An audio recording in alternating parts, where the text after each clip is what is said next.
बिस्मिल्लाहिर्रहमानिर्रहीम, अस्सलाम वालेकुम नाज़रीन, आप देख रहे हैं दिलास चार। मैं हूं यासिर रशीद और मेरे साथ हैं सीनियर सहाफ़ी राना मोहम्मद अजीम साहब। नाज़रीन, आज NCOC का इजलास हुआ और बहुत सी सिफारिशात पेश की गई। कोरोना वायरस के बढ़ते हुए केसेस पर बात हुई, वैक्सीन की दस्तयाबी के हवाले से बात हुई और ये एक खदशा आज सामने आया कि 12 अफराद जो बरतानिया से आए थे कराची में, उनके टेस्ट किए गए, जिनमें से 6 में कोरोना वायरस की तशखीस हुई। 3 का कोरोना वायरस वो है जो हमारी साख्त यहाँ पर है और 3 के अंदर जो कोरोना वायरस पाया गया उसकी साख्त कुछ मुख्तलिफ है और खदशा यही है कि बरतानिया में जो नई किस्म दरियाफ्त हुई है वो कोरोना वायरस हो सकता है। तो इसके हवाले से खदशात ये हैं कि तेजी से फैलता है। पंजाब की सूरत हाल जो है वो भी तशवीशनाक है। सबसे ज्यादा अमवात हुई आज के दिन, 38 अमवात हुई और केसेस कितने रिपोर्ट हुए हैं, आइंदा की हिकमत अमली क्या है, वैक्सीन की दस्तयाबी के हवाले से इकदाम किए जा रहे हैं। इसी बारे में बात करने के लिए वजीर सेहत पंजाब डॉक्टर यास्मीन राशिद साहिबा ने हमें ज्वाइन किया है। डॉक्टर साहिबा, बहुत शुक्रिया आपके वक्त का। डॉक्टर साहिबा, सबसे पहले बात कर लेते हैं इतनी बढ़ने वाली शरह अमवात पर कि इसकी बुनियादी वजह आप क्या समझती हैं और इसकी रोकथाम के लिए इकदाम क्या किए जा रहे हैं? देखिए जी, मेरा ख्याल है सबसे अहम चीज़ ये है कि बिल्कुल आप सही फरमा रहे हैं कि शरह अमवात बढ़ी है, लेकिन इस बात को तो वाज़े तौर पे मैंने बहुत सारे प्रोग्राम से बताया था कि तादाद जब मरीज़ों की बढ़ेगी तो शरह अमवात भी बढ़ेगी। और इम्पॉर्टेंट ये चीज़ है कि क्योंकि अब हम बहुत सारे मरीज़ जो हैं वो होम आइसोलेशन पे अपने घर पे इलाज करने की कोशिश कर रहे होते हैं, मुसलसल ये पैगाम दिया जाता है कि आप मेहरबानी करके जब आपकी सिचुएशन इस तरह की हो कि आपको ऑक्सीजन की ज़रूरत पड़े तो बहुत बेहतर है कि आप अस्पतालों में तशरीफ़ लाएँ। और हमारे पास वाफर मकदार में इस वक्त आपको पता है कि बेड्स मौजूद हैं। हमारी तो बेड्स जो हैं उनकी 32 to 40% जो है ऑक्यूपेंसी है बिटवीन HDUs और जो ऑक्सीजनेटेड बेड्स हैं। बेड्स की कोई कमी नहीं है, स्टाफ है, दवाइयाँ हैं, सब कुछ मौजूद है। हम ये चाहते हैं कि मरीज़ जो हैं वो वक्त के साथ अगर हस्पताल आएँ तो डेफिनेटली, क्योंकि अब जो हमने उनकी इलाज की रजीम शुरू की है वो माशाल्लाह काफ़ी कामयाब है। डॉक्टर साहब, लाहौर के PDM के जलसे में लोगों की शिरकत, उसके बाद कोरोना फैलने का खदशा था। उस जलसे को आज 14 से 15 दिन तकरीबन होने को है। क्या उसके बाद लाहौर में इसकी रेशो बढ़ी है? आपके सामने ये तो कोई छुपी हुई बात है ही नहीं, आपके सामने तादाद बढ़ी मरीजों की, नंबर ऑफ फर्टिलिटीज़ बढ़ी, आपके सामने ही है, ये कोई छुपाई हुई बात तो है नहीं। और कैसे हम एक्सपेक्ट कर सकते हैं? देखिए ना, हर किस्म का जो इज्तिमा होता है अगर उसमें प्रॉपर SOPs ना प्रैक्टिस की जाए, चाहे वो आपका सियासी जलसा हो या कोई और इज्तिमा हो, शादियां हैं, सब चीज़ों पे हमेशा जब लोग SOPs नहीं प्रैक्टिस करते तो ये वबा तो यहाँ मौजूद है, वबा फैलने का खदशा रहता है मुसलसल। आज पीपल्स पार्टी के इजलास में अंदर की खबर यह है कि उन्होंने एक मशरूत कर दिया इस्तीफ़ों को कि जनाब मियाँ नवाज शरीफ की वतन वापसी। क्या मियाँ नवाज शरीफ की सेहत इस काबिल है या कोई नई रिपोर्ट सबके पास आई है कि वो पाकिस्तान आ सकते हैं? मेरा ख्याल है जितनी इस वक्त जो अपेरेंटली सामने जिस तरह वो आजकल पेश होते हैं तकरीरों में भी और एडवाइज़र्स में भी, तो मेरा ख्याल है सेहत में तो बहुत बेहतरी आई है। वरना अगर कोई बंदा सीरियसली बीमार हो तो शायद मुश्किल हो जाए कि आप आके और मुसलसल आप तकरीरें भी करें और लंबी लंबी तकरीरें भी करें। आपके सामने है माशाल्लाह, काफ़ी लंबी तकरीर भी की है उन्होंने।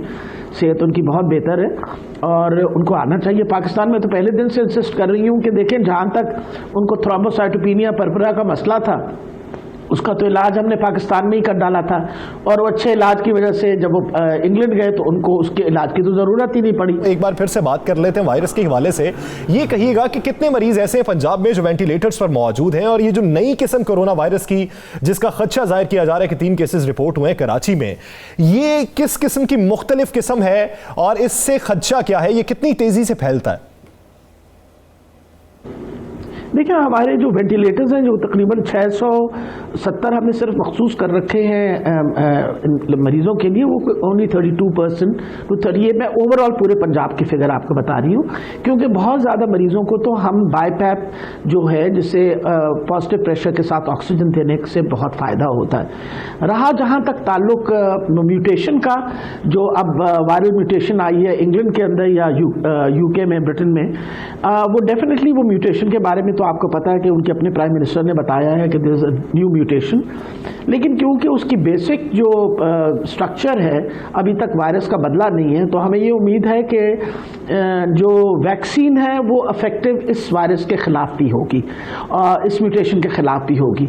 जहाँ तक ताल्लुक है कि how bad is it going to be, इसका इफेक्ट इस तरह होगा, वो कहना अभी तक तो मुश्किल है। मेरा ख्याल है जिस तरह अपने मरीजों में देखेंगे, क्योंकि देखा जाए तो जो म्यूटेशंस डेफिनेटली आई हैं हमारे मुल्क के अंदर, जैसे तफ्तान से जब पहली दफ़ा म्यूटेशंस आई हैं, उनका असर हमारी पॉपुलेशन पे और compare to the other population, जैसे ईरान के अंदर अगर कंपैरिजन करें, वाज वेरी डिफरेंट। तो बहुत डिफरेंट किस्म के रिस्पॉन्सेज होते हैं पॉपुलेशन के। हमारी पॉपुलेशन का अभी भी कंपैरेटिवली इट सीम्स कि हमारे जो ख़ास तौर पे यंगर ग्रुप के मरीज़ हैं उनकी इम्यूनिटी सिस्टम अल्हम्दुलिल्लाह is managing very well with it. और ज़्यादातर जो लोग इस वक्त ससेप्टेबल हैं और जिनके ज़्यादा चांसेस हैं कि हालात उनके ख़राब हैं आर यूजुअली पेशेंट्स जिनकी 55 साल से उम्र ज़्यादा है और जिन मरीज़ों में कोई और कोमॉर्बिडिटीज़ मौजूद हों। तो अभी तो बहुत इट इज़ टू अर्ली। वो कहते हैं अभी कुछ पता नहीं चलेगा, जिस तरह मरीज सामने आएंगे, जिस तरह वो रिकवर करेंगे, उसके बाद ही हम इस पोजीशन में होंगे कि आपको बता सके कि इस म्यूटेशन का हमारी वैक्सीन की कब तक पाकिस्तान में आम लोगों को लगना शुरू हो जाएगी, वैक्सीन कब तक ये इम्कानात हैं? और दूसरा, वज़ीर आला पंजाब वो भी कोरोना के पेशेंट हैं, वो भी अब घर में आइसोलेट हैं, क्या हालात उनकी पोजीशन क्या है, कब तक वो सेहतयाब होंगे?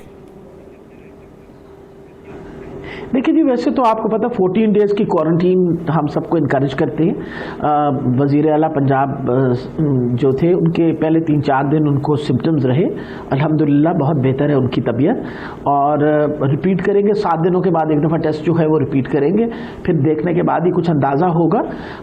नॉर्मली वर्ल्ड हेल्थ ऑर्गेनाइजेशन का ये कहना है कि एक दफ़ा जब आपका पॉजिटिव आ जाए टेस्ट और सिम्टमलेस आप हो जाएं तो 14 दिन के बाद it is considered to be safe for you to, it's considered to be negative, क्योंकि कई दफ़ा देखा गया कि डेड वायरस जो है वो भी पॉजिटिव टेस्ट शो करती रहती है। जहाँ तक ताल्लुक़ है वैक्सीन का, तो मैं ये बताती चली जाऊँ, मेरी बहुत डिटेल डिस्कशन हुई है फैसल सुल्तान साहब के साथ। इस वक्त तीसरा मरहला चल रहा है हमारा ट्रायल का, जो हम इनके साथ चाइनीज़ कंपनीज़ के साथ कर रहे हैं, और उम्मीद है कि इंशाल्लाह इसके नताइज जो हैं ये जनवरी और बिगनिंग ऑफ फरवरी में सामने आ जाएंगे। डॉक्टर साहब ये बता दें, अगर तहरीक चलती है और लाहौर से भी तहरीक चलती है और बड़ी मुतहर्रक तहरीक चल भी रही है PDM की, तो फिर हुकूमत ने इस दफ़ा PDM के जलसों से निपटने के लिए क्या हिकमत अमली बना रखी है? और अगर लाहौर से लॉन्ग मार्च जाता है तो क्या आप उसको बिल्कुल इजाज़त देंगी या उसे रोकने की कोशिश करेंगे या SOPs के मुताबिक चलने की इजाज़त देंगे? राना साहब, मेरा ख्याल है कि अगर तो आप मेरी पर्सनल ओपिनियन लें तो पहले तो मैं अफसोस का इजहार करूं कि कितने अफसोस की बात है कि मुसलसल हमारे कहने के बावजूद और मेरे कहने के बावजूद, आपको पता है मेरे लिए तो सबसे बड़ी कंसर्न जो है वो पंजाब में कोरोना की थी, और मैंने तो आपको पता बाकायदा तरले मिन्नतें सबकी की कि आप मेहरबानी करके रहम करें, इस कौम के ऊपर रहम करें, ये कौम रहेगी, इनकी सेहत रहेगी तो इंशाल्लाह हम सब कुछ करते रहेंगे, आप भी जलसे जुलूस करेंगे, हम भी देखेंगे, ये सब कुछ होगा। लेकिन किसी ने हमारी बात नहीं मानी। आपके सामने है, इन्होंने लाहौर का जलसा किया जिसको ये बड़े तारीखी जलसा कहते हैं। वैसे तो मैं तारीखी इसलिए भी कहती हूँ कि वाकई तारीखी था। आखिर 11 पार्टियों ने मिलकर 18,000 बंदा इकट्ठा किया तो वाकई तारीखी तो था। वजह यह कि ये तो पहली दफ़ा तारीख में हुआ कि इतनी बहुत सारी पार्टियां इकट्ठी हो और उसके बाद इतना बड़ा, वो कहते हैं इतनी बड़ा जलसी हो जाए, तो फिर तो वाकई तारीखी था। लेकिन अब देखें, जहाँ तक ताल्लुक है ये 11 पार्टियों की गठजोड़ है। आपके सामने जमीयत उलमा इस्लाम के अंदर इस वक्त क्या है सिचुएशन और क्या हालात बने हैं। देर इज़ कंप्लीट बगावत है उधर आ गया। मैंने ये नहीं सोचा था अपनी ज़िंदगी के अंदर कि मैं वो दिन भी देखूंगी कि वो मरियम बीबी जिनके वालिद और चचा और सारे ख़ानदान ने जिस तरीके से बीबी को जलीलो ख्वार किया था, वो वहाँ गड़ी शाह भी पहुँचेंगे। कम से कम ये तब्दीली तो आ गई है, और कोई तब्दीली आई है नहीं है, दोनों इकट्ठे खड़े होके और उनके कब्र पे फूल जब डाल रहे थे तो मैंने कहा चले इमरान खान ने एक चीज़ तो कामयाबी हासिल कर ली कि वो दोनों इकट्ठे हो गए। ये जब बैटल ऑफ सर्वाइवल होता है ना, वो इंसान बहुत सारी मक्खियाँ निगल लेता है in that battle of survival. वो अभी वो लगे हुए हैं वो बैटल ऑफ सर्वाइवल करने। मैं तो कोई ख़ास इस बात पे पहले भी परेशान नहीं थी और आज भी नहीं परेशान। आपकी और मेरी जब भी बात हुई तो आपने जब भी बात की तो मैंने आपसे यही इजहार किया कि कोई ऐसी परेशानी वाली बात नहीं है। ये चूं चूं का मुरब्बा जो इकट्ठा हुआ है ये कर लें जो करना है इनके। सबसे बड़ी ये बात है, मैं हमेशा ये बात पूछती हूँ। पहले उस दिन एक प्रोग्राम में मेरे साथ एक इनकी MPA थी, तो मैंने उनसे पूछा भाई आपकी डिमांड क्या है? अब डिमांड ही कोई नहीं है कि जी डिमांड तो हमारी ये है कि इमरान खान घर चला जाए। तो मैंने तब भी कहा था कि भाई ख्वाहिशें तो इतनी कि हर ख्वाहिश पे दम निकले, उसका ये मतलब तो नहीं है कि आपकी अगर ख्वाहिश हो तो हम घर चले जाएंगे। मकसद ये कुछ ना कुछ तो पता चले कि आपकी डिमांड्स क्या हैं। आप मुझे बता दीजिए इनकी डिमांड्स क्या हैं। यानी आप अगर देखें ना, अगर तो इनकी डिमांड ये है कि बचते हुए दिखाई नहीं दे रहे और दूसरी जानिब कोविड बैटल ऑफ सर्वाइवल है जिससे अब बचना है, जिससे अवाम को बचना है और इससे बचाव के लिए हुकूमत को इकदाम करने हैं। बहुत शुक्रिया डॉक्टर यास्मीन राशिद साहिबा इस हवाले से अपना वक्त देने के लिए। नाज़रीन आगे बढ़ेंगे और बात करेंगे कि हुकूमत को नाकाम करने के लिए ब्यूरोक्रेसी किसके साथ मिली हुई है। ब्यूरोक्रेसी ने किन दो हुकूमती इदारों की जो रिपोर्ट्स हैं वो किस जगह पे पहुंचाई है, राना साहब से जानेंगे। राना साहब, ब्यूरोक्रेसी के कितने अफराद ऐसे हैं जो अब भी बागी हैं? हुकूमत के साथ मसला है क्या? हुकूमत सही तरीके से ब्यूरोक्रेसी को नहीं समझा पा रही या ब्यूरोक्रेसी हुकूमत की समझना नहीं चाहती? और कौन से दो इदारों की रिपोर्ट किधर को जा रही? दो बड़े इदारे हैं जी। एक लाहौर में मौजूद है इदारा, हुकूमती इदारा है जहाँ पे वज़ीर आला भी बैठते हैं, और एक इस्लामाबाद में जहाँ वज़ीर आज़म बैठते हैं। इन दो अदारों के अंदर से हर अहम मीटिंग की रिपोर्ट, हर अहम इजलास की रिपोर्ट जो है बाकायदा जाती उमरा जाती है। ये मैं आपको बिल्कुल वो इंकशाफ कर रहा हूँ जो 100% दुरुस्त है। इसे छुपाने की कोशिश की गई, इसे रखा गया कि इससे इस चीज़ को सामने ना लाया जाए और किसी तरीके से इस काम को खुफिया रखा जाए, और वो बाकायदा उन अफराद को ढूंढने पर ज़िम्मेदारी लगा दी गई। कुछ लोगों को ढूंढने की ज़िम्मेदारी दे दी गई है, वो लोग ढूंढ रहे हैं। परेशान हुकूमत यह है कि हम जो बात करते हैं, जो मीटिंग करते हैं, वो सबसे पहले जाती उमरा किस तरह पहुंच जाती है बात, वो सबसे पहले उनके लोगों के पास वो सारी हिकमत अमली किस तरह पहुंच जाती है। तो इस पर जब देखा गया तो पता चला कि बहुत से लोग ऐसे भी हैं जिन्होंने यकीन दहानी तो कराई थी, क्योंकि हुकूमत ने एक अच्छा काम किया ना यासर, उन्होंने ब्यूरोक्रेसी को सजा नहीं दी। उन्होंने कहा ठीक है जिसकी हुकूमत थी आप उस वक्त में जो मजदूरी करते थे अब आप ठीक ठीक काम करें। लेकिन उनकी देखें जो देसी मुर्गा खा रहा हो, आप उसे आप कहें कि आपने दाल खानी है या उसे कहें कि आपने सब्जी खानी है, किस तरह वो सब्जी या दाल खाएगा? उससे तो देसी मुर्गा खाने की आदत पड़ी है। और उस दौर में, साबका दौर में तो देसी मुर्गा खाता था, यानी दोनों हाथों से खुद भी खाता था, किसी और को भी देता था। तो अब उन लोगों ने बहुत सी अहम इतलात पहुँचानी शुरू कर दी। मैं आपको एक और इंकशाफ कर दूँ कि बाकायदा एक खातून अफसर को हटाया भी गया है हुकूमत की जानिब से। हाँ बिल्कुल, सिर्फ इसी वजह से हटाया भी गया है। अब कहा जाता है जी रूटीन का तबादला था, लेकिन मैं आपको अंदर की बात कह रहा हूँ। अब बाकायदा एक ग्रुप है, इस ग्रुप के मतलब कहा जाता है कि खम ख्याल ग्रुप इसका नाम रखा गया है। ये खम ख्याल ग्रुप है जो कहता है कि हम वफादार और खम ख्याल है, वफादार और खम ख्याल किनके? साबका हुकूमत के। अब वो एक एक मीटिंग की इतला देते हैं मरियम साहिबा को। वहाँ पे मरियम साहिबा अगर ना मिले तो 3 और लोग हैं जिनको ये इतला पहुँचाई जाती है।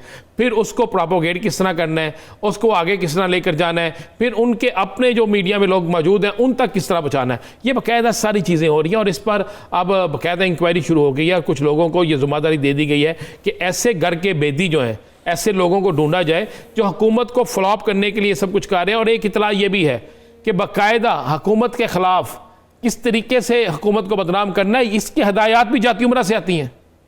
ये मैं आपको बिल्कुल मुसद्दक़ा कह रहा हूँ। और एक इतला तो जेल के अंदर से भी जाती है किसी तरीके से, और एक इतला एक बड़ा साबिका ब्यूरोक्रेट्स भी देता है। ये 4 मुख्तलिफ जगहों से इतलाएँ जाती हैं और इन इतला के बाद वो ब्यूरोक्रेट्स जो है वो काम शुरू कर देते हैं। और एक इतला तो ये भी है, बाकायदा ये इतला है और ये इतला बड़ी कन्फर्म इतला है कि ये कहा जाता है कि आप फाइलों को रोक लें।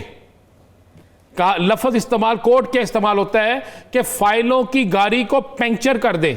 ये मैं आपको कह रहा हूँ कि फाइलों की गाड़ी को पंचर कर दें, और ये पंचर वो पंचर कह रहे हैं जो कई रोज ना लगे। देखिए एक फाइल अगर आई है, गाड़ी पंचर हो गई इस फाइलों की, यानी फाइल दब गई है, हुकूमत कह रही है फला काम करो, वो फाइल ही बाहर नहीं निकली, तो किस तरह? हुकूमत को अगर इसकी भनक पड़ चुकी है और इस पर इंक्वायरी हो रही है तो हम ये उम्मीद है कि मामलात को सही तरीके से और आईन और कानून की हुदूद में रहकर आगे चलाया जाए। नाज़रीन दीगर इस बात होगी एक शॉर्ट ब्रेक के बाद। Stay with us.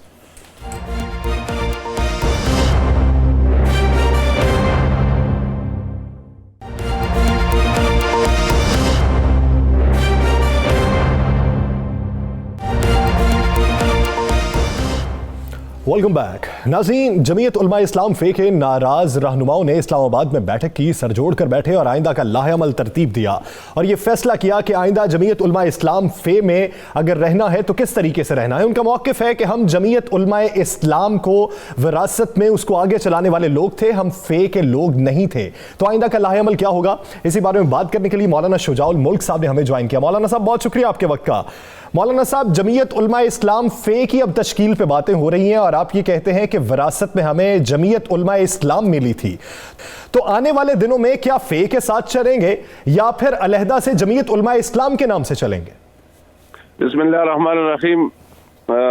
सबसे पहले शुक्रिया, और बाद में हमारी पूरी दिन जो है वो मीटिंग हो गई, तमाम साथी हमारे मौजूद थे और अभी प्रेस कॉन्फ्रेंस भी हुई जिसमें शिरानी साहब ने तफसील से बात की कि हम न जमीयत उलमा इस्लाम फा में थे और न है, और जमीयत उलमा इस्लाम पाकिस्तान का हम हिस्सा है और वही चलाएंगे। मौलाना साहब ये बताइएगा कि जब लॉन्ग मार्च हुआ और कराची से चलने वाला लॉन्ग मार्च इस्लामाबाद पहुंचा, तो उसके बाद मौलाना साहब के कुछ मुज़ाकरात हुए जो कहा जा रहा है कि चौधरी परवेज़ लाई चौधरी शुजा हुसैन के घर में हुए, अचानक ख़त्म कर दिया गया।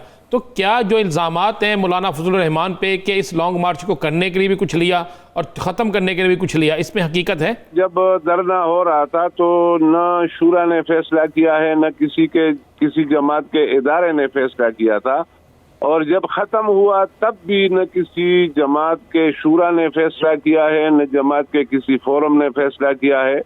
बस हमें बताया गया कि बस बात हो गई और चैनलों पे भी बात आ गई, लेकिन वो अभी हम उसको खुलकर बयान नहीं कर सकते, ये अमानतन है, फिर बाद में खुद ब खुद पता चल जाएगा। अभी तक कोई न हमें पता चला कि इसका मुहर्रिक कौन था और इसको उठाने वाले कौन थे और किस तरह थे। हाफिज हुसैन अहमद साहब ने हमारे प्रोग्राम में गुफ्तगू करते हुए कहा था कि मौलाना साहब ने एक अपनी तकरीब में कहा था ये कि जनाब माल किसी का और बंदे हमारे।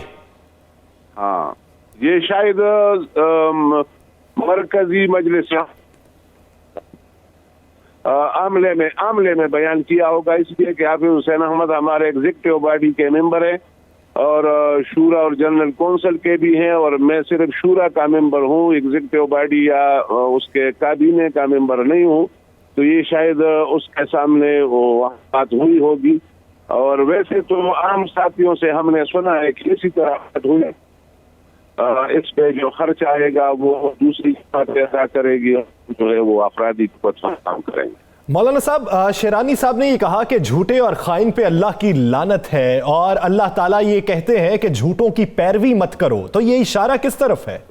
मेरे ख्याल में सबकी तरफ इशारा है, और यही है कि जिस तरह वो धरने में उसने हमें छोड़ा था और अभी जो है उसको दोबारा इकट्ठा किया गया है और दोबारा भी हमें छोड़ेंगे मेरे ख्याल में, इसलिए कि सूरत हाल इस वक्त सबका जो सोच है वो एक पेज पे नहीं है। अच्छा मौलाना साहब, ये बताइएगा, 2 सेनेटर्स के हवाले से मौलाना शिरानी साहब ने कहा कि इन 2 सेनेटर ने अपने वोट बेचे, तो क्या मौलाना फजलुर रहमान को इनका इल्म था, और अगर इल्म था तो इनके खिलाफ कार्रवाई क्यों नहीं की? ये मैंने सुना नहीं है कि उसने सेनेट के हवाले से कोई बात की है, लेकिन उसने कार्रवाई नहीं की। अलबत्ता किसी ने तो बेचा होगा इसलिए कि वोट कम निकले थे, तो इसके तहकीक का मुझे पता नहीं किस तरह तहकीक हुआ या नहीं। तो तहकीक करने की बात हुई थी पार्टी के अंदर? नहीं, मैंने नहीं सुनी है। तो मौलाना साहब पहले फतवा जारी किया था, मौलाना फजलुर रहमान साहब ने कहा भी था कि औरत की हुक्मरानी जायज़ नहीं। अब आपके स्टेज पर हमेशा और मौलाना साहब के साथ मरियम भी बैठती हैं जो औरत है और सबसे ज़्यादा तरजीह भी उनको दी जाती है, उसके बाद आसफा भी है आती है। तो एक तरफ हम औरत के हवाले से कुछ कहते हैं और दूसरी तरफ जब सियासत में आते हैं तो सारा दीन क्यों भूल जाते हैं? तो पता नहीं, जो बंदा जो पहली बातें करे वो बाद में तो रिकॉर्ड पे होता है, यानी खुद अपने फतवे का या अपने राय का तो दिफा करना चाहिए। तो पहले बात हो जाती है, दूसरे सिम्मत में उसका रुख है, फिर तीसरे सिम्मत में उसका रुख आ जाता है, तो मेरे ख्याल में इसका एहतियात करना चाहिए। मौलाना साहब, आपने ये कहा कि हम पहले ये फैसला करेंगे कि मौलाना फजलुर रहमान ग्रुप के साथ राब्ता कैसे करना है, यानी आपके नजदीक वो एक ग्रुप है, जमीयत उलमा इस्लाम पाकिस्तान आप हैं, तो फिर जमीयत उलमा इस्लाम पाकिस्तान की सरबराही कौन करेगा? शूरा फैसला करेगी? इस वक्त तो ये जो हम हैं सारे, वो शिरानी साहब हमारे सरबराह हैं। सही, यानी उसके बाद ये शिरानी साहब ही की सरबराही में आगे सिलसिला चलेगा या शूरा दोबारा से फैसला करेगी? नहीं, वो खुद कह रहे हैं कि इसके लिए तो फिर इंतखाब होगा या तरीक़ेकार बनाया जाएगा, लेकिन अभी तो उसमें चलेगा यानी रुकनियत साजी वगैरह सारी चीजें। कितने लोग और आपके साथ राब्ते में हैं? क्या चारों सूबों में लोग आपके साथ राब्तों में हैं? अल्हम्दुलिल्लाह ठीक ठाक लोग हमारे राब्ते में हैं और इंशाअल्लाह जल्द जो है हम इस पे काम शुरू करेंगे तो फिर हमें अंदाजा होगा। वैसे तो अल्हम्दुलिल्लाह सब जमीयत उलमा इस्लाम के नजरिए के लोग जो हैं वो समझते हैं कि ग्रुपों के साथ नहीं चलना चाहिए, इत्तेफाक होना चाहिए, वो जमीयत उलमा इस्लाम पाकिस्तान पे मुमकिन है। एक नैब एक इंक्वायरी कर रही है जिसमें कुछ लोगों को जिनसे इन्वेस्टिगेशन हो रही है वो मौलाना साहब के बहुत करीब तरीन है। अगर वाकई ये साबित हो जाता है कि इतनी करप्शन की गई है, नाजायज़ दौलत बनाई गई है, तो फिर आपकी पार्टी क्या एक्शन लेती है मौलाना के खिलाफ? असल में ये जो जमीयत उलमा इस्लाम है ये उलमा की जमात है, नेक लोगों की जमात है, करप्ट लोगों की इसमें जगह नहीं है। अलबत्ता ये जो बात है कि पूरी जमात जो है उसके खिलाफ ये नोटिस है और हम एहतसाब नहीं देना चाहते हैं, तो मेरे ख्याल में जिसकी भी एहतसाब हो और इस हवाले से उसकी सारी चीज़ें अगर सामने लाई जाए तो फिर जमीयत उलमा इस्लाम में कोई भी ऐसा नहीं है कि वो इस किस्म करप्ट लोगों के साथ जो है वो साथ दें। मौलाना साहब, शिरानी साहब की राय ये है कि हम अपने साथियों को तरगीब देंगे, जमाती अरकान को, कि इदारों से राबते ना तोड़ें। किन इदारों की बात हो रही? ये जो अभी जमाती इदारे हैं ना, जो जमीयत उलमा इस्लाम उसने पूरा तफसील बयान किया ना कि पहले हैदरी साहब ने उसको जमीयत उलमा इस्लाम फाक के नाम से, फिर जमीयत उलमा इस्लाम पाकिस्तान फाक के नाम से 3-4 दफा उसकी रजिस्ट्रेशन के हवाले से, फिर मौलाना साहब का एक लेटर, तो जाहिर है उसी जमात के जो उसने एक किस्म के ग्रुप में तब्दील किया हुआ है, तो उसके साथ हमारे राब्ते रहेंगे। अच्छा मौलाना साहब, कल राशिद सोमरू साहब ने कहा कि ये जो 4 लोग हैं जिनमें से आपका नाम लिया गया कि ये वो लोग हैं जो अपनी जमात के अंदर इंट्रा पार्टी इलेक्शन में भी कामयाब नहीं हो सके। मेरे ख्याल में राशिद सोमरू साहब ने मेरे साथ रिटर्न में एक मुआहिदा भी किया है। मुमकिन है कि फिर वो कि मैं जो है वो चोरी नहीं करूंगा और मैं जो है उसमें जो धांधली नहीं करूंगा, और वो रिटर्न के हवाले से उसने जो बताया था कि फलां फलां इस तरह होगा, तो उसके नाम दर्ज थे, फिर जो है उसने उससे इनहिराफ किया और उसको नहीं लिया और दूसरे लोगों को इसके दरमियान में कर दिया। तो अब अगर धांधली हो तो जाहिर है फेल होना ही पड़ता है। तो मौलाना साहब, आप क्या समझते हैं कि आने वाले दिनों में अगर जमीयत उलमा इस्लाम पाकिस्तान होती है तो क्या वो दीनी तौर पर आगे बढ़ेंगे या फिर सियासी तौर पर भी सरगर्म अमल रहेंगे? जमीयत उलमा इस्लाम पाकिस्तान का मतलब है दीनी, जमहूरी, आईनी, सियासी जमात।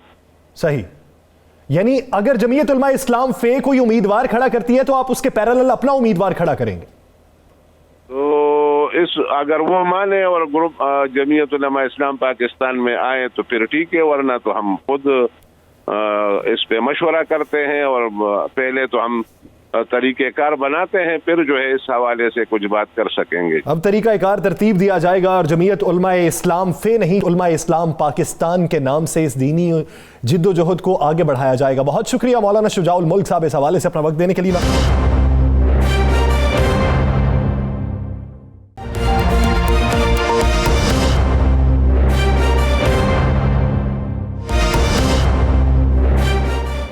Welcome back. नाज़रीन, बात करेंगे कि पीडीएम की अगली हिकमत अमली, अगला इकदाम क्या होगा। 31 जनवरी का अल्टीमेटम बिलावल भुट्टो जरदारी साहब की जानिब से दिया गया और उसके बाद अपने अपने तई अपनी जमातों में ये फैसले किए जा रहे हैं कि अगली हिकमत अमली के लिए हमारी तरफ से सिफारिश क्या जानी चाहिए। पीपल्स पार्टी ये समझती है, सिंध के बेशतर अरकान ये समझते हैं कि इस्तीफों का ऑप्शन जो है वो सियासी खुदकुशी होगी। पाकिस्तान मुस्लिम लीग नून इस हवाले से क्या प्लानिंग किए हुए है, क्या वो पाकिस्तान पीपल्स पार्टी की इस राय से मुत्तफिक है? इसी बारे में बात करने के लिए पाकिस्तान मुस्लिम लीग नून के रहनुमा डॉक्टर निसार चीमा साहब हमारे साथ मौजूद हैं। चीमा साहब, बहुत शुक्रिया आपके वक्त का। चीमा साहब, आज जो एग्जीक्यूटिव काउंसिल की कमेटी ने फैसला किया या उसमें जो मुशावरत हुई, उसमें पाकिस्तान पीपल्स पार्टी ने इस राय का इजहार किया है कि मियां साहब वापस आ जाएं, आके कयादत करें, हम लॉन्ग मार्च भी करेंगे और इस्तीफे भी देंगे। यानी उन्होंने मशरूत कर दिए इस्तीफे और लॉन्ग मार्च मियां साहब की वापसी पे। क्या राय रखते हैं आप? देखिए, गुजारिश ये है यासिर साहब कि जब भी इस तरह के सियासी इत्तेहाद बनते हैं तो उसमें बिलाखिर फैसले इज्तिमाई क़यादत ही करती है। पीडीएम की क़यादत मिलकर जो भी फैसला करेगी, तमाम सियासी जमातें जो हैं उन फैसलों की पाबंद होंगी। और देखें, इससे पहले भी पीडीएम की क़यादत ने ये फैसला किया था कि 31 दिसंबर तक तमाम जो अरकान असम्बली हैं वो अपनी अपनी क़यादत के पास इस्तीफे जमा करवा दें और उसके बाद पीडीएम की क़यादत जब चाहेगी वो मुतल्लिका स्पीकर्स के पास जमा करवा देगी। अब यह है कि देखें, इस तरह के सियासी इत्तेहाद जब होते हैं तो उसमें मुख्तलिफ जो सियासी जमातें शामिल होती हैं उनके अंदर भी और सियासी जमातों के दरमियान भी छोटा मोटा इख्तलाफ हो सकता है। एक दयानतदाराना इख्तलाफ राय जो है उसकी तो गुंजाइश होती है। अब यह है कि और दूसरी बात यह है कि इस्तीफे को वाहिद ऑप्शन तो नहीं है हमारे पास बेशुमार ऑप्शन है। उनमें से इस्तीफों का जो एक ऑप्शन है वो भी बड़ा मौसर ऑप्शन है। लेकिन यह है कि इसमें जो अगर किसी सियासी जमात को इख्तलाफ है तो बिल आखिर फैसला जो है वो पीडीएम की क़यादत नहीं करना है। और मुझे यकीन है कि देखें, पीडीएम की क़यादत जो भी फैसला करेगी तमाम सियासी जमातें जो हैं वो उसकी पाबंदी करेंगी। अच्छा निसार चीमा साहब, बिल्कुल पीडीएम का फैसला जहां तक यासिर साहब आपने मियां साहब की वापसी की बात की, देखें मियां नवाज शरीफ साहब तो आपको पता है कि वो मुल्क से जाना भी नहीं चाहते थे। वो तो एक सरकारी मेडिकल बोर्ड था जिसकी यूनानिमस रिकमेंडेशन पे वो बाहर गए, हुकूमत की इजाजत से गए, अदालत की इजाजत से गए। और ये उस वक्त भी जब जमानत दी, ये भी तो एक सच है ना। नहीं, मेरी गुजारिश सुन लें, उस वक्त भी नहीं, मेरी यासिर साहब मेरी बात सुन लें। आने की बात ये आपको याद है कि जब एक कमजोर मशकूक से केस में एक मशकूक किरदार के जज ने उनको सजा दी तो अपनी वो अहलिया मोहतरमा को बिस्तरे मर्ग पे छोड़ के अपनी बेटी का हाथ पकड़ के वापस आ गए सीधा जेल जाने के लिए, आपको याद है। अब भी यह है कि जब वापस वो जो है वो जब गए हैं तो जब जमानत दी है मियां शहबाज शरीफ साहब ने तो उसमें लिखा गया कि जब वहां उनके जो मुआलिजीन हैं उनको सफर की इजाजत देंगे, वापसी की इजाजत देंगे तो वो बिल्कुल आ जाएंगे, फौरन वापस आएंगे। ये तो होगी बात आपकी, वापस आना चाहते हैं जी, बिल्कुल, अल्लाह करे जल्दी वापस आए, कौम की क़यादत करें, सारी कौम उनकी मुंतज़िर है। अब पीपल्स पार्टी ने जो एक लगा दिया है, पीपल्स पार्टी ने जो एक शर्त रख दी है, जो उनके अंदर की खबर तमाम टीवी चैनल्स पे चल भी रही है कि मियां नवाज शरीफ की वापसी से मशरूत किया जाए इस्तीफों को। देखिए, अगर पीपल्स पार्टी एक बड़ी जमात है, उसके बाद पहले नंबर पे आप हैं, उसके बाद पीपल्स पार्टी है, बाकी तो सारी जमातों के पास इतने इस्तीफे हैं भी नहीं, इतने मेंबर्स भी नहीं है। अगर पीपल्स पार्टी इस्तीफों से पीछे हट जाती है तो फिर आप कहाँ खड़े हैं? राना साहब, गुजारिश ये है कि पीपल्स पार्टी हमारे लिए बड़ी काबिल एहतराम है और बड़ी एक जमात है। पीडीएम में शामिल जो है मुस्लिम लीग नून के बाद सबसे बड़ी वो जमात है, हमारे लिए बड़ी मोहतरम है। लेकिन आपको पता है कि इस तरह के जब भी सियासी इत्तेहाद होते हैं किसी भी एक जमात को कोई वीटो का हक नहीं होता। यह है कि हर जमात के अपने अपने उनके पॉइंट ऑफ व्यू होते हैं, लेकिन बिल आखिर जब ये इज्तिमाई क़यादत जो है वो फैसला करती है तो कई बार ऐसा होता है कि सियासी जमातों को अपना मौक़िफ़ जो है बदलना पड़ता है। अब भी मुझे यकीन है कि पीडीएम की क़यादत जो है जो भी फैसला करेगी उसको ये है कि कोई भी जमात वीटो नहीं करेगी और उसकी पाबंदी करेगी, मुझे यकीन है। चलें, एक सवाल का जवाब दे दीजिएगा, मुस्लिम लीग नून ज़िमनी इलेक्शन लड़ने जा रही है या नहीं जा रही, और सेनेट के इलेक्शन के हवाले से आपकी ज़ाती राय क्या है, लड़ना चाहिए या नहीं? जी, मेरी ज़ाती राय ये है कि हमें ज़िमनी इलेक्शन ज़रूर लड़ने चाहिए। ये है कि लेकिन बिलाखिर हमारी जमात की क़यादत और पीडीएम की क़यादत जो भी फैसला करेगी हम उसकी पाबंदी करेंगे। लेकिन ज़ाती राय चूँकि आपने पूछी है तो मैं समझता हूँ कि हमें लाजमी लड़ना चाहिए इलेक्शन, मैदान खाली नहीं छोड़ना चाहिए पीटीआई के लिए। देखिए, आपको याद है राना साहब कि 85 के जो इलेक्शन थे गैर जमाती थे अगरचे, लेकिन पीपल्स पार्टी ने जो उसका बाइकाट किया उसके बाद वो आज तक वो पछताती है कि हमने क्यों बाइकाट किया। मैदान खाली नहीं छोड़ना चाहिए सियासतदानों को सवाल है, दूसरों के लिए। जाली है, रबड़ स्टैंप है ये पार्लियामेंट। तो पहले तो इस्तीफों की बात हुई, उस पर मुत्तफिक नहीं अभी तक हो सके, उम्मीद है कि आगे हो जाएंगे, लेकिन अब फिर बीच में ज़िमनी इंतखाबात है उसमें भी हिस्सा लेना है, तो ये मंतिक समझ में नहीं आती। मंतक ये है यासिर साहब कि हमने ये साबित करना है कि अवाम हमारे साथ हैं, हमारे मौक़िफ़ की तायद करते हैं। और यह है कि जब अवाम ने भी हमारे ऊपर भरपूर एतमाद का इजहार कर दिया उसके बाद हमारे इस्तीफे जो हैं उनमें और ज़्यादा वजन पैदा होगा कि अवाम तो हमारे साथ है, अवाम का एतमाद हमारे साथ है, उनकी तायद हमारे साथ है, उनकी हिमायत हमारे होने का साथ है। साबित करने के लिए तो गिलगित बल्तिस्तान में भी गए थे। नहीं, आप ये देखें वहाँ जो कुछ हुआ है, अब ये उसके वो उस कहानी में आप ना जाएं तो बेहतर है। ये इस तरह तो आप कह सकते हैं कि 2018 में भी अवाम ने अवाम ने पीटीआई पे एतमाद का इजहार किया है? ये तो खुद आए नहीं लाए गए हैं। हम कई बार ये कह चुके हैं। अगर इस ज़िमनी इलेक्शन में भी बकौल जिस तरह आप कहते हैं कि अगर इस ज़िमनी इलेक्शन में भी हुकूमत जीत जाती है बज़ोरे ताकत चलें कह लें या बज़ोरे किसी और चीज़ के कह लें, तो फिर आप अवाम के उस फैसले को मानेंगे? राना साहब, एक मैं आपको बता दूं कि एक ज़िमनी इलेक्शन जो है एक वाहिद सूबाई असम्बली का हल्का जो है वो मेरे ही नीचे मेरे हल्के में, मेरा जो नेशनल असम्बली का हल्का है तहसील वज़ीराबाद पे मुश्तमिल जो है, वहीं पे एक सूबाई असम्बली का हल्का खाली है। मैं आपको आपके तवस्सुत से, आपके चैनल के तवस्सुत से पूरी कौम के सामने ये रखना चाहता हूँ कि हुकूमत जितनी चाहे गुंडागर्दी कर ले, जितनी चाहे बदमाशी कर ले, जितनी चाहे धांधली करने की कोशिश करे, हम इंशाअल्लाह उनकी धांधली को कामयाब नहीं होने देंगे और वो सीट इंशाअल्लाह अवाम की तायद से फिर मुस्लिम लीग नून जीतेगी इंशाअल्लाह। चीमा साहब, एक आखिरी सवाल, कल एक सवाल उभरा है कि अगर ये सेलेक्टेड हुकूमत है तो ये कैसी सेलेक्टेड हुकूमत है जहां पे बलोचिस्तान में उन्हें गठजोड़ के साथ हुकूमत बनानी पड़ी, पंजाब में भी ऐसी ही सूरत हाल है, खैबर पख्तूनख्वा में बनाई लेकिन सिंध में वो ना बना सकी, तो सिंध में क्यों मार्जिन दे दिया गया अगर ये सेलेक्टेड हुकूमत है तो? नहीं, सिलेक्टर्स जो हैं वो हर जगह तो अपनी मर्जी नहीं कर सकते ना कि ये देखें, ये तो अल्टीमेट पावर तो वो अल्लाह ताला के पास है ना, अल्टीमेट अथॉरिटी तो सिर्फ खालिक के कायनात के पास है, बाकी तो महदूद सी पावर्स ही होती है। जहां तक वो कर सके वो उन्होंने किया है। यानी आपका कहना ये है कि उनका सिंध में बस नहीं चलता, नहीं बस चला, बिल्कुल सही है, नहीं बस चला, कई जगहों पे बस चला। देखें ये है कि ये कराची शहर की हद तक वो जो वो कर सकते थे वो उन्होंने किया, इंटीरियर सिंध में उनका बस नहीं चला। लेकिन यह है कि अब ये मैं ज़िमनी इलेक्शन के बारे में आपको बता दूं कि इंशाअल्लाह मैं कम से कम अपने हल्के में यह है कि किसी की धांधली और किसी की गुंडागर्दी हम ये है कि कामयाब नहीं होने देंगे इंशाअल्लाह। अवाम में जाने का फैसला किया गया, अवाम फैसला करेगी, इस बात में भरपूर हिस्सा लेगी। बहुत शुक्रिया डॉक्टर निसार चीमा साहब इस हवाले से अपना वक्त देने के लिए। नाज़रीन, आगे बढ़ेंगे और बात करेंगे कि -2 से आगे -4 इस फार्मूले का शोर मच रहा है। ये शोर कौन मचा रहा है? -4 कौन है? -2 कौन था?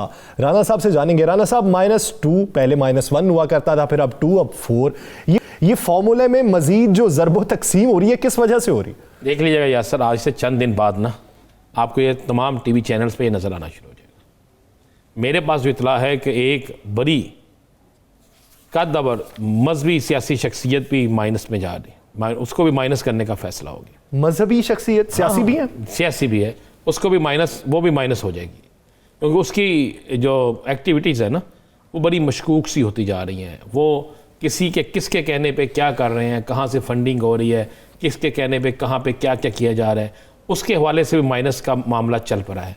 और एक शख्सियत जो है उसका तल्लुक़ बलोचिस्तान से है, वो भी बड़ा एक नाम बहुत मारूफ नाम है, उसको माइनस किया जा रहा है। 4 शख्सियात को माइनस किया जा रहा है। मैं आपको ये बिल्कुल कह रहा हूँ, ये मैं नहीं कह रहा। चलिए ये बता दें, बड़े हल्कों में, बड़े सियासी हल्कों में ये गुफ्तगू शुरू हो गया। माइनस किसकी जानिब से किया जाएगा? उनकी माइनस नहीं, देखें, माइनस अवाम की जानिब से भी हो सकता है, ये माइनस उन हल्कों की जानिब से भी हो सकता है जो पाकिस्तान के अंदर सियासी कल्चर की बात करते हैं। सही, देखें, बड़ी सियासी जमातें, देखें अभी एक 9 जमाती या 11 जमाती इत्तेहाद बने, अगर इस 11 जमाती इत्तेहाद को ये टूट जाता है और टूटने के बाद इसी इत्तेहाद के अंदर शामिल जमातों के बहुत से अरकान जो है अपनी ही क़यादत के ख़िलाफ़, अपनी क़यादत के ख़िलाफ़ खड़े होना शुरू हो जाते हैं, तो वो माइनस ही हुआ ना।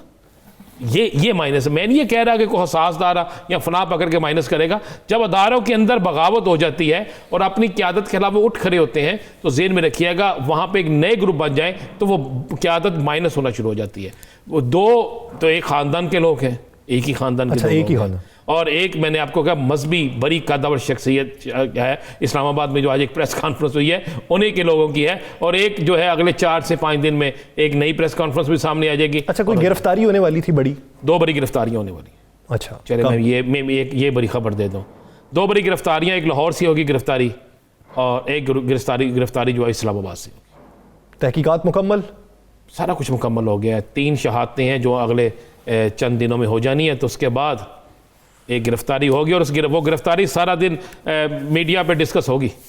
यानी वैसे इत्तेहाद भी कैसा खूबसूरत इत्तेहाद बना है कि जिसने सियासी ज़बूहाली का शिकार कर दिया कि आप दूसरी पार्टी के साथ तो मिल गए लेकिन अंदरूनी तौर पर आप खलफशार का शिकार हो गए, आपके अंदर धड़े बनना शुरू हो गए। नाज़रीन, आगे बढ़ेंगे और बात करेंगे कि पीडीएम का लाहौर में होने जो आइंदा का इजलास है उसमें 2 ग्रुप सामने आएंगे, जो एक तो हामी होंगे इस्तीफों के ऑप्शन को इस्तेमाल करने के और एक उसे ना इस्तेमाल करने के हामी होंगे।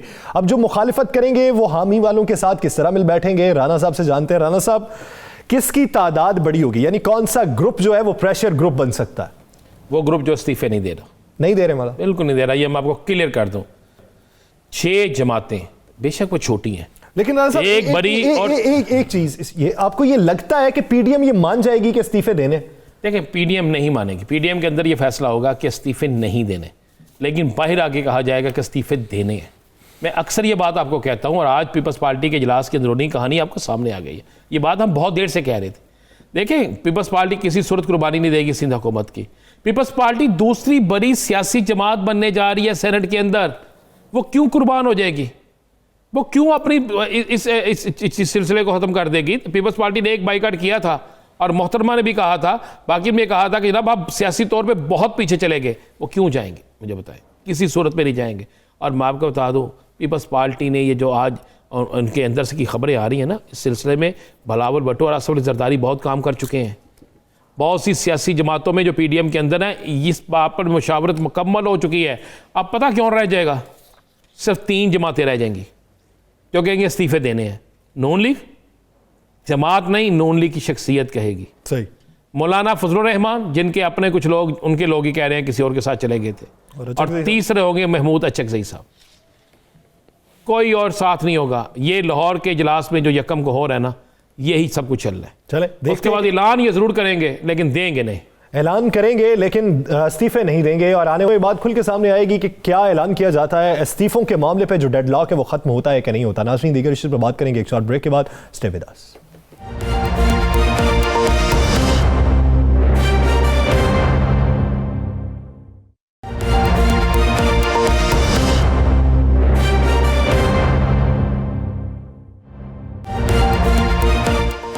Welcome back. नाज़रीन, अब कुछ बात करेंगे सोशल मीडिया की। सोशल मीडिया पर ट्रेंड्स चलते हैं और उन ट्रेंड्स पे अखलाक से गिरी हुई बातें होती हैं। अब वो ट्रेंड्स बैनुल अक़वामी सतह पर भी होते हैं और हमारे मुल्की सतह पर भी होते हैं। उसमें सियासी जमातों को भी बदनाम किया जाता है, इदारों को भी बदनाम किया जाता है, शख्सियात को भी बदनाम किया जाता है। इनके पीछे कौन से अवामिल बरसरे पैकार होते हैं, उनकी फंडिंग किस तरीके से होती है और उन्हें इस तरीके में कैसे इन्वॉल्व किया जाता है, और ये बातें पाकिस्तान मुखालिफ जो एजेंडे पर होती हैं उसके पीछे कौन से अनासिर होते हैं। पाकिस्तान में इस इक़दामात की रोकथाम के हवाले से क्या हमें हिकमत अमली तरतीब देनी चाहिए, इस पूरे मामले पर बात करने के लिए digital rights activist Usama Khilji साहब ने हमें ज्वाइन किया है। उसामा साहब, बहुत शुक्रिया आपके वक्त का। उसामा साहब, अगर इदारों की बात करें या फिर सियासी शख्सियात की बात करें, उनके अगेंस्ट जो ट्रेंड्स बनते हैं, बिलखसूस ट्विटर पे बनते हैं, फेसबुक पे बनते हैं, या दीगर सोशल मीडिया की जो ऐप्स है उस पर बनते हैं, ये किस तरीका कार के तहत बनते हैं? क्या इसमें पीछे कोई फंडिंग होती है या फिर कोई लॉबी होती है? और अगर वो लॉबी होती है तो बैनुल अक़वामी होती है या मुल्की होती है? किस तरीके से ये ट्रेंड्स बनते हैं और इस पर अमल दरामद करवाया जाता है लोगों से? शुक्रिया यासिर। इसमें बहुत सारी चीज़ें देखने की ज़रूरत है। सबसे पहले तो मैं कहूँगा कि अक्सर जो है कोई सियासी शख्सियत, कोई हुकूमती शख्सियत या कोई इदारा अगर कोई गलत काम करता है तो फिर तो हम देखते हैं ट्रेंड्स हर कोई उसमें पार्टिसिपेट कर रहा होता है। लेकिन जिस तरह आपने कहा, अक्सर हम देखते हैं कि इस तरह एकदम से ट्रेंड किसी के खिलाफ नज़र आ जाता है जिसने कुछ खास कुछ किया नहीं होता और फिर भी लोग लगे होते हैं। तो इसको देखने की अक्सर जो है सॉफ्टवेयर और तरीके होते हैं जो एक्सपर्ट्स जो है इसको कहते हैं ट्रेंड माइनिंग, जिससे आप माइनिंग करके देख सकते हैं कि कौन से अकाउंट्स इसमें सबसे ज़्यादा मुलव्वस है, किसने ये ट्रेंड शुरू किया है और कितने ज़्यादा वायरल हुए हैं। तो अक्सर हम देखते हैं जब फेक अकाउंट्स के ज़रिए ट्रेंड्स को जो है चलाया जाता है तो उसमें हमें क्लियरली नजर आता है कि एक ही किस्म की ट्वीट होगी जो कि 5, 10, 20, 100 तक अकाउंट होंगे, एक ही किस्म की ट्वीट वो सारे मल्टीपल अकाउंट से कर रहे होंगे with in a few seconds. तो उससे जाहिर बात है हमें क्लियरली पता चल जाता है कि एक मैन्युफैक्चर ट्रेंड है। फिर दूसरा वो होता है कि जो पॉलिटिकल पार्टीज या ऑर्गेनाइज कलेक्टिव्स करते हैं, तो उनका हमने देखे काफ़ी इन्वेस्टिगेशंस भी हुई हैं कि उनके व्हाट्सएप ग्रुप्स होते हैं या दीगर ग्रुप्स होते हैं और उसमें वो कहते हैं कि अच्छा आज 9 बजे जो है हम इस मौजू पे इस हैशटैग को ट्रेंड करेंगे और आप सब इस पर जो है इसको इस्तेमाल करके ट्रेंड करें। तो ये एक्टिविज्म के लिए भी किया जाता है। ये अगर जब कोई justice for Zainab for example था, इसी तरह के डिफरेंट टॉपिक्स पे लोग ट्रेंड करते हैं तो इस तरह किया जाता है। और फिर उसमें आ जाते हैं जो मिलिशियस ट्रेंड होते हैं, वो ख़ास तौर पर किसी को टारगेट करने के लिए किए जाते हैं। उसमें आप social media companies digital marketing companies का भी इस्तेमाल कर सकते हैं। पीआर एजेंसीज इसके लिए जो है मौजूद होती हैं। तो वो जब आपने देखा होगा किसी सेलिब्रिटी या किसी के खिलाफ कोई बात होती है या कोई स्कैंडल आता है तो उनके फेवर में ट्वीट्स आना शुरू हो जाती हैं। तो उनको पीआर एजेंसी हायर की होती है जिसमें ऑब्वियसली उनको वो पैसे दिए जाते हैं और उनके जरिए जो है फिर लोग जो है उसमें डिफरेंट ब्लॉगर्स के जरिए ट्रेंड चलाते हैं। तो ये कुछ तरीके हैं ट्रेंड्स के और इसमें हम देखते हैं कि ये बिल्कुल तरीके हैं। लेकिन मुझे बताएं, किसी मुल्क के अंदर मुख्तलिफ ट्रेंड चलाने, मुख्तलिफ लोगों के खिलाफ प्रोपेगेंडा करना, उसमें जिस तरीके से भी किया जाता है, इसको रोकने का क्या हल है, इनको पकड़ने का क्या हल है? ये पता तो चल गया, आपने बताया कि इस तरह कौन किस पे, इस ब्लॉग में कौन शामिल है, लेकिन आज के दिन तक इनके खिलाफ कोई कार्रवाई हो नहीं सकी। जी, इसके कई तरीके हैं। सबसे पहले तो आप प्लेटफॉर्म के अंदर तरीके देखें। फॉर एग्जांपल अगर आप ट्विटर पे देखते हैं कोई ट्रेंड पाकिस्तान में ट्रेंड कर रहे हैं या कहीं ट्रेंड कर रहे हैं, उसको आप रिपोर्ट कर सकते हैं। अगर ज़्यादा से ज़्यादा लोग एक ट्रेंड को रिपोर्ट करते हैं तो वो ट्रेंड फिर हट जाता है। एक तो ये तरीका, मेरे ख्याल से नाजरीन को भी जो है इसका पता होना चाहिए कि किस तरह से आप रिपोर्ट करते हैं। हम ट्रेंड पे जाए, टॉप राइट कॉर्नर पे आपको ऑप्शन मिलेगा रिपोर्ट एज स्पैम या इनअप्रोप्रिएट। उसको जब आप ज़्यादा से ज़्यादा लोग रिपोर्ट करते हैं तो उस ट्रेंड को फिर हटाया जा सकता है। नाज़रीन, दिलासर से मुझे और राना अजीम साहब को दीजिए इजाजत। अल्लाह ने के बाद।